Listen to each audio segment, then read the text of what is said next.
fans. I'm Amy Morgan, the feature writer with the Marriage Initiative, and I am delighted to introduce Nadine and Duane Stewart. The Stewarts founded A Purpose-Driven Marriage in 2018 after serving as church marriage mentors for years. Nadine is a certified marriage and relationship coach in private practice in the Seattle area. And the two speak and offer resources, including a purpose-driven marriage podcast, the ultimate communication course, a goal-setting workshop, free quizzes on their website, and a brand new question book for couples. Nadine and Duane, thank you so much for being here. Oh, thank you for having us. Thank you so much. We appreciate that. Well, I would love for you to tell us and share with our marriage champions, how did you get started on this journey to support couples? Go for it. You want me Yes, to? ma'am. Okay. So it started really by us being mentored ourselves, from, I think a week after Duane proposed to me back in 1998. Yeah. He proposed to me, and there was this group of ladies at our church. They were all in varying stages of their marriage. Some were, a few years in, and others had been married like 30 years.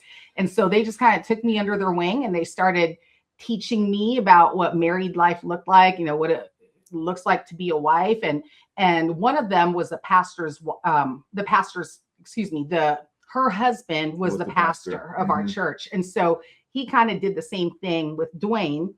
And so it's kind of started from there. And then even when we moved, I forgot about that. I don't even remember. I You do forgot remember that part? I do remember it, but I totally forgot that's what happened. well, that was our Genesis moment. Yeah. In the beginning. Yeah, in the beginning, it was the word.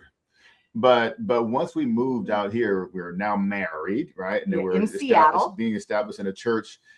We started realizing, there's a whole lot that we don't know, and so we just, we started getting involved in the church, and people just gravitated towards us. I think the church, especially the elders, not the elders of the church, but the people that have been there for a while, they see and they identify people that they want to latch onto, and they want to support and mentor, and that's what people did.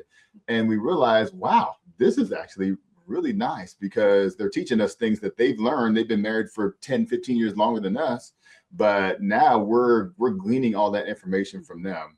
And so through that period of time, we're learning ourselves, how do we navigate this whole marriage thing? Now we're having kids, and all those things are happening. And over time, we just really had to focus on doing it the right way. You know what I mean? And so that was kind of the beginning of it. But and you have a basketball team, or more than a basketball team. Is that a basketball team 6? No, more than a spare. Right. Because there's always, they all can't play at the same time. Well, yeah, they can't play at the same time. And somebody needs to get tapped out so they can go sit down and rest, right? So we got the 6th man. Yes. And which is the man. That the 6th kid is a boy, and he comes in when the other girls get tired. Yeah, we got 5 daughters and 1 son. Yeah. Oh, I love that. I'm thinking back to what just reminded me of when my husband and I first got married almost 31 years ago. And there was a friend's mother at the church, and she took some of us young marrieds under her wing, and just really, even taught us simple things like meal planning. Yeah. And just some goofy little things like that, but just kind of how to run your house and, with joy and efficiently. And it just was neat. So in your journey, then you started having the kids, and one day you kind of looked up and you weren't the ones being mentored anymore. You had transitioned into the mentor role. True. Yeah. And it's funny because I don't know when that happened. I have no idea when things flip, but we just woke up one day and we realized, wait, we're the elders now, right? We're the ones that, I think it was when young people around us started getting engaged. Yeah. So it was the exact same thing that happened to us in our Genesis moment, right? With our marriage, but the young people around us started getting engaged, and all of a sudden there was this motherly instinct in me that was like, oh my gosh, I need to have conversations with them. And there was actually one conversation in particular that I remember so well. it was this young couple at our church, and the guy grew up in the church. So his parents went to church there. He just basically, started there from diapers, right? And so he and his wife got married. And when they returned from their honeymoon, I asked her how it went. Like, how was it? Oh my gosh, I'm so excited for you guys. Congratulations. And she said, it was good. Ah, okay, that's right. good. Yes. Yeah, it wasn't what I was expecting to hear. Right? You just returned from your honeymoon. And I said, well, what was wrong? Was the honeymoon bad? Did something happen? And she said, no, the wedding was fine. The honeymoon was fine. She says, I just didn't expect to hear all the different pieces of advice that I was getting from people. Like now that we're married. And she said, the advice isn't good. And I said, what do you mean? She says, it's actually really discouraging. Wow. And I said, okay, so what are people saying to you? And she says, well, they just keep telling me that, oh, well, just wait. It's gonna just wait. Now, this is where the work begins. Marriage is hard work. And so she's like, so I keep anticipating that something really hard is going to happen. And I'm, frankly, I'm scared. She said, I didn't know that marriage would be so hard, right? Like, I didn't know that it was such hard work. Like, I heard of that. But she said, now that I'm married, I feel like the way that people are telling me about it's kind of scary. Yeah. And so that was, first of all, I was very disappointed. Right. I was very disappointed, not in any one particular person, but just a general disappointment of why is it that, couples get married? There's this, young couple that has nothing but just excitement, and anticipation of what's to come. Why are we telling them this? Why are we saying, oh, this is where the work begins because marriage is hard work? It's not that I expect people to lie to them, but the way that they were saying it. Yeah, the framing so negative, right? And so at that point on, I got on my, little soapbox, and I told anyone who's willing to listen that I cannot stand when people say, "Oh, marriage is hard work." Yeah. I no longer, I don't agree with those words, hard work.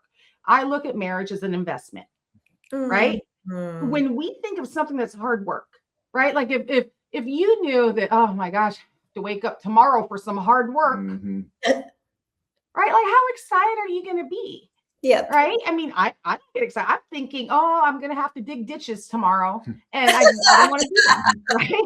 I don't want to dig ditches tomorrow. Like, I want to do fun things. But if someone were to tell you that you have an opportunity to invest in something, where investment requires a little bit of a sacrifice, right? Because if we're investing in our retirement, for example, we can't spend that money today. Right. So we're investing in it with the expectation that we're going to, get, like greater returns. We're going to redeem. Oh, go ahead. The more you put into it, the more you get out. Yeah. And I think that's something that people really have to understand. And all the things that she said, now I remember the conversation. Yeah. Because I was like, who is she talking about? I'm like, oh yeah, I do. And that family they've been married for, they've had a thriving marriage. I think they have like two or three kids now. And so it's really cool to see. But I do remember that even happening to us. Now that you say that, I remember it, because when we were married for 5 years, 3 years, 7 years, whatever it is, and people ask us, oh yeah, how long have you been married?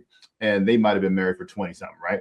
And we would say, oh yeah, 5 years. Oh, you guys are still babies. You're still in your honeymoon. You're still in the honeymoon phase. And I'm like, what do you mean by that? Like, is it, does it change at some point? Like, once we're not in the honeymoon, do we not start liking it? Did we start hating each other?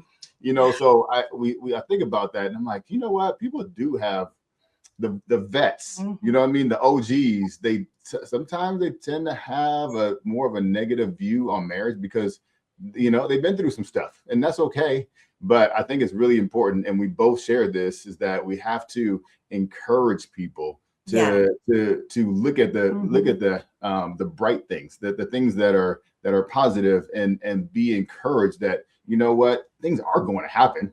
Like, nobody's ever saying that marriage isn't going to go through bumps and bruises and things like that, but it's really it's about the journey, and it's about how you manage that through the challenges, and then how you come out of it. That's going to be a direct result of how you come out of that. And obviously, Christ is in the center of it. Absolutely. Well, and it's life really that's the hard part, and marriage, you get to do it together. Right. So back to, you kind of looked up and you decided you wanted to encourage marriages. You were the opportunity to speak in to some of those younger couples now, and you started sharing at your church. And I know, Duane, you said, you start realizing you have something to share. The more you start sharing, that's right. You started kind of developing some things, and then you guys really had a watershed moment in your life and your marriage. Could you tell us what that was and how that really changed your direction? Well, so, we were loving marriage, right? To just to start, like our own marriage. Like, we love being married to each other. And that's why when you look at any of our, our websites or publications, we always say your marriage is meant to thrive, right? But we came to the realization, though, that we're not just a married couple, but we're also parents, or we're parenting half a dozen children, right? And so we were on our way home from a wedding, and I think this is the watershed moment that you're talking about. We were our way home from a wedding, and it was a 3-hour drive. And, you're thinking, this couple just got married. It gets you, thinking about your own lives. And it occurred to us that there's so much more to life than what we're living right now, right? Like, God gave us a purpose as individuals. God gave us a purpose as a couple, right? I mean, our relationship, our marriage is supposed to be a walking gospel testimony, right? And so we're supposed to help lead people to Christ, and our family, our children should be our first ministry. Well, our marriage should be our first ministry, and our family should be our first ministry, right?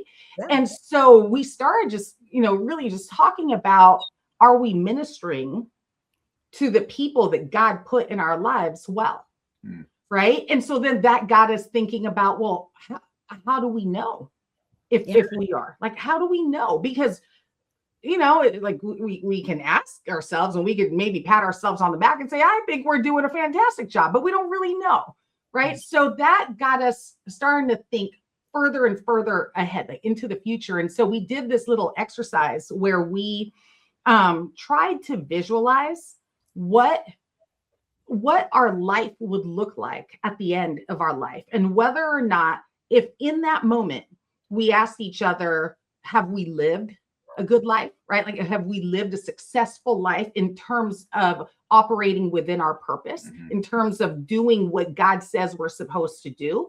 Will our lives glorify God, right? Like, will all those things happen? And so we asked ourselves that question, like, let's picture ourselves 50 years from now. This is a long time ago. So like, 50 years from now was, it was a long time ago. And so, 50 years from now, if we're reflecting back on our life, have we done well? Right? And then how would we define that? How would we define success 50 years in the future? If we're looking backwards.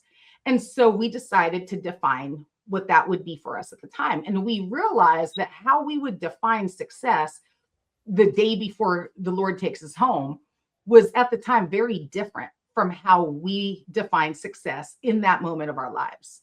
And we identified some things. First and foremost, we wanted to make sure that all of our children knew Jesus, had a personal relationship with Jesus Christ, and to the point where they were so on fire for him that they wouldn't even think to bring anyone into their life that also didn't share that same fire for the Lord. And so we wanted to do that because we wanted to make sure that when we're gone, that wasn't the last time we would see our kids. That we get to see our children again, our grandchildren, our great grandchildren, because as Dr. James Dobson said in one of the classes that he was teaching, I took this class for one of my certifications.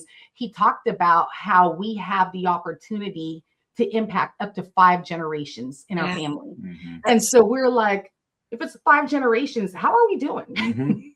Right? Like, what is it that we we get to leave behind, and then we get to decide to leave behind rather than that being decided for us. And so it was at that point that we decided what we wanted our legacy to be.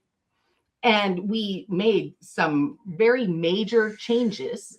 Yeah, big time changes. I think that was a Saturday, and on Monday morning, and I'm not saying everyone needs to do this, so please, this isn't the advice. This is what we needed to do.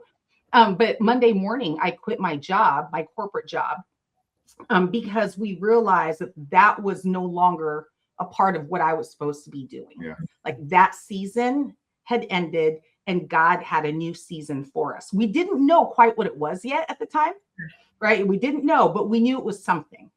And we knew that if we were going to pass on the kind of legacy that we knew would glorify God and would allow us to be pleased with what our 5 generations after us would take and would replicate, then we needed to make some changes. Yeah. And you so that was a big moment. Yeah, that's huge and so courageous. And as you were kind of preparing, you didn't know you were going to start a ministry, but as you were preparing, you also created a marriage mission statement. And that's one of your you're a big proponent of a marriage mission statement. Obviously, you said it made a big difference. Let's unpack that a little bit, because you have a resource on your website for couples who are interested, and Marriage Champions can send people there that will lead them into creating one of their own. So help explain why do you need a marriage mission statement, and how that's helpful. Yeah. So what we realize is that, we've always been in sales. Okay. My wife has been in sales. I'm in sales currently. And you always have to have goals, right? You have to have goals and a purpose of what's your why? Why do you do the thing that you do? When you wake up in the morning and you get to get in the shower, and now you're getting dressed and you're getting the car, it's like, okay, what is my purpose? What am I doing this for? And so that's kind of the genesis of, that's what's been ingrained in us, just as business people in general. But we also realize that this can be a it is a very important component of marriage. Like when we get up in the morning and now we're doing this as a couple, what is our purpose? Like, what do we do this for? Like, are we just doing this just because somebody said go get married? Or is there something more important or greater than us that we're trying to accomplish? So as we started thinking about what is our purpose, why did God choose us to get married, and then now what are we supposed to do together to glorify him? It's about, okay, understanding that Christ has a purpose for us, and as you can see, like, one of the things is for us to glorify him through what we do, but also share the gifts that God gave us, and hopefully that will bless somebody else. But also through our marriage, we are trying to build a legacy so that our children can see what marriage should look like. And then from that point on, they will be able to reflect that same thing within their own families and their own relationships. So when we think about this whole thing, we're like, okay, this has to be written down. This has to be our mission, and it has to be something that we embody on a daily basis. Like, if anybody sees us and we tell them what the mission is, they was like, yep, you know what? You didn't even have to say that because I sensed it already. You know what I mean? And that's really what our goal is supposed to be. And Amy, no, go ahead. Looking at it from an application perspective, right? So the couples that I work with, one of the things that I noticed, a pattern, is that the couples that find themselves in a situation where they're in constant conflict, where they feel like, they come in and they say, oh, I feel like I'm speaking in German and my husband only understands Mandarin. Yeah. Right. And they're like, we just don't seem to be seeing eye to eye. So meaning that they're out of alignment. When you look at any corporation, any successful business out there, they have a mission and a vision, and then they have the goals that support that mission. Mm-hmm. Every employee knows what that mission is, meaning whether you work in HR, you work in marketing, you work in sales, you work in product development, you know what the mission is, and you guys are all in alignment, moving in the same direction. Yes. couples don't do that. Mhm. They don't do, not because they don't want to, but it's just, I don't know, maybe the busyness of life. Like you just don't think about that, It's a right? kind of novel idea that you would do that in a relationship. I mean, it makes Exactly. you think about the application in the business world, but not Yeah. in relationship. Yeah, but then when it's so interesting because when I explain it that way to couples, all of a sudden this light bulb Mhm. goes off and they're like, "Oh my goodness. That makes so much sense." If we both determine where we want to go, if we both determine what foundation we want for our relationship and the reasons why, it makes staying in alignment so much easier. Yes. It makes decision making so much easier because now we have something to reference. We can say, Mhm. okay, does this align with our mission as a couple? Because no one told us what our mission needs to be. Mhm. We decided That's right. what our mission should be. Mhm. That's what's important to us. And there are days that we may wake up and we forget that that's important to us and we want to do something impulsive. Mhm. And so we can be brought back to reality and say, if I do that, it doesn't align with our mission. Yeah. Right. And so it keeps couples in alignment. They're moving the same direction and they're working as a team. Mhm. Oh, I love that. And you have a great template that Yeah. helps couples both create a mission statement and to keep up with their goals. It's like fillable and printable and very, very user friendly on your website. I also love that you brought up communication because Yeah. that's one of the hallmarks of your purpose driven marriage. So let's talk about that. I know you use it in your coaching. You eventually, as you alluded to, became a certified marriage and relationship coach. So you use that and you coach couples, and because you're a coach, you actually can do that online. And so Mhm. you're open to anybody, not just the people in the Seattle area. Yes, I work with clients from all over the country and even all over the world. I mean, as just this morning, I met with clients in Oklahoma, Mhm. right? Like I have clients in West Virginia. I've worked with clients in London. I've worked with clients in Jamaica, in Canada, and all over the US. Oh, this afternoon, I'm meeting with clients in California. Mhm. And then I have, a lot of clients here that I see mostly in person that are local to me. But yeah, communication is huge, right? It is. I've found that it's probably the number one thing that's mentioned by most of the people that reach out to me. It's definitely mentioned in almost every consultation that I've been on. Right. I actually did a just a small study where I reached out. I have, some followers on Instagram, and I put out a request to have a coffee chat with people, and I selected people just from all over the world and wanted them to tell me what they think the number one issue is in their own relationship. And I met with couples from, I think, 7 different countries, many here in the United States, but I also met with, couples from other countries, and communication was brought up by every single one of them. Yeah. And I found that we struggle with communication oftentimes when we are out of alignment, Mhm. right? When we're not aligned. And really the reason why we end up not being aligned is somehow there is an issue with our connection with each other. Like the connection is severed. And when it's like Wi-Fi, right? When the Wi-Fi is not working, you could have all the devices in the world trying to talk to each other, and it won't work. Mhm. Right? We've It all won't work. experienced that. Yeah, we all have. the time. All the time. So yeah, so I do, that's a big thing that we work on in our sessions. Like every single couple, we work on trying to identify the roadblocks that makes the communication challenging, and it often ends up being rooted in connection and needs that have not been met, things that have not been understood, um, um, resentments that have been hidden for a really long time. And then those become like, little stumbling blocks that we're tripping over. And then it makes it hard to communicate. Yeah, and that's one of the things as you speak, you have that communication course that you've done in person, and now you've got a waiting list for couples. You're about to launch an online platform for that too. So you've got a waiting list, but you have a whole six week course on communication with Yes, we connection do. in that. Mhm.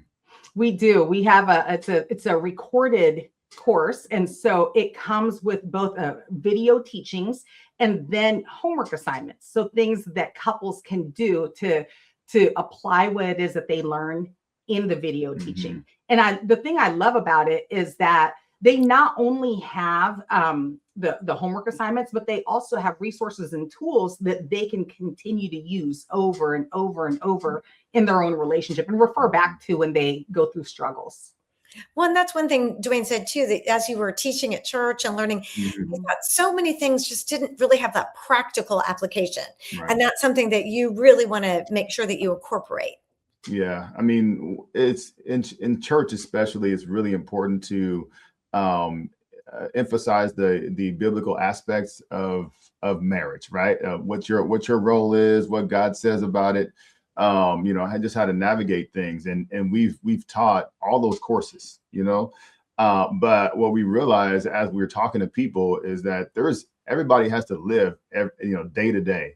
And, challenges might come up every day that the Bible addresses in like, okay, we have to be godly, but it's like, okay, so what's the practical application of this? Yeah. Like, how do we actually navigate this? And so what we've done is we've taught a few different classes, one more recently, I think it was in October, at church. And it's just about, when challenges happen, okay, how do we address this? And so we talk about the purpose of marriage, like we just said, and we just talked about like all the different godly and biblical aspects of it. And then so that's the foundation. And then it's like, okay, as we dig deeper and this happens, how do we approach this? And so Nadine and I, she comes up with it, and I come with the guy's perspective, and she does the wife.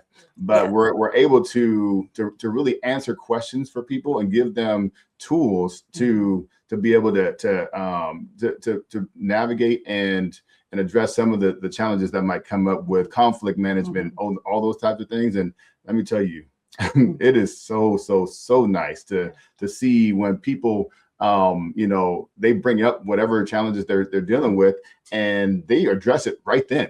Like today they're doing it, what I mean? We have them break out and they're knee to knee and they're talking with each other, and everybody comes out of it saying, wow, you know what, this was awesome. We're going to go back and practice and really hone in on these tools. And it's just such a blessing to be able to see people have breakthroughs like that. Here's an example of one that we heard often in the class, but it also just happened to have come up with some new clients I was working with this morning.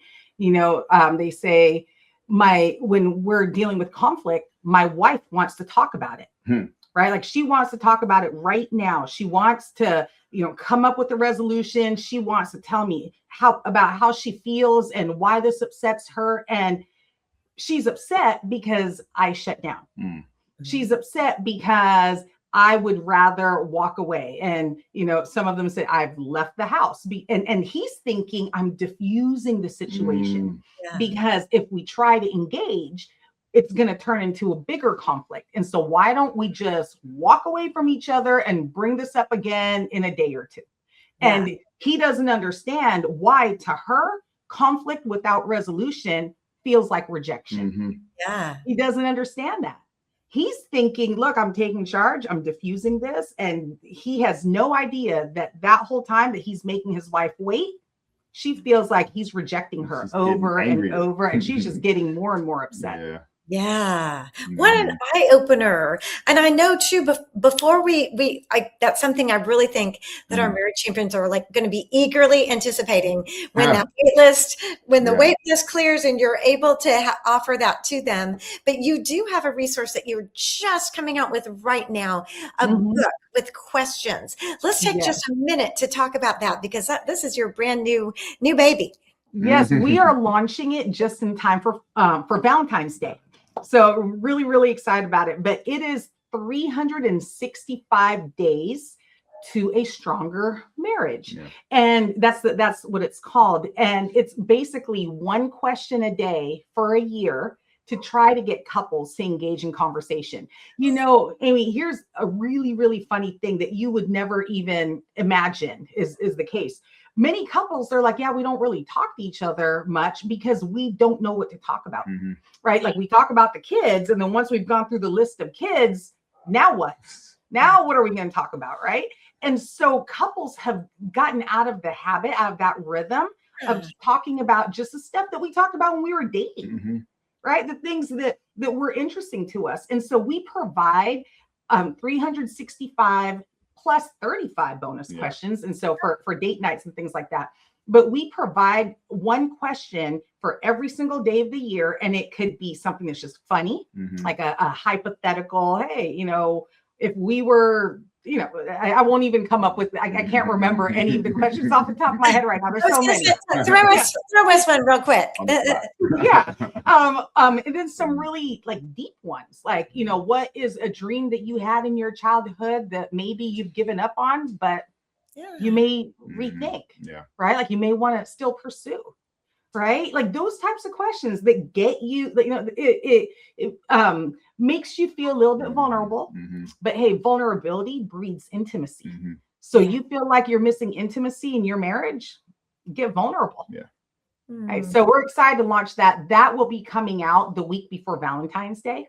And so I think February 6th is the drop date, the release date. Well, I know our marriage champions will be excited to be able to access that. On Amazon, by the way, that's where it's coming out. Awesome. On Amazon. Well, thank you for keeping my son employed.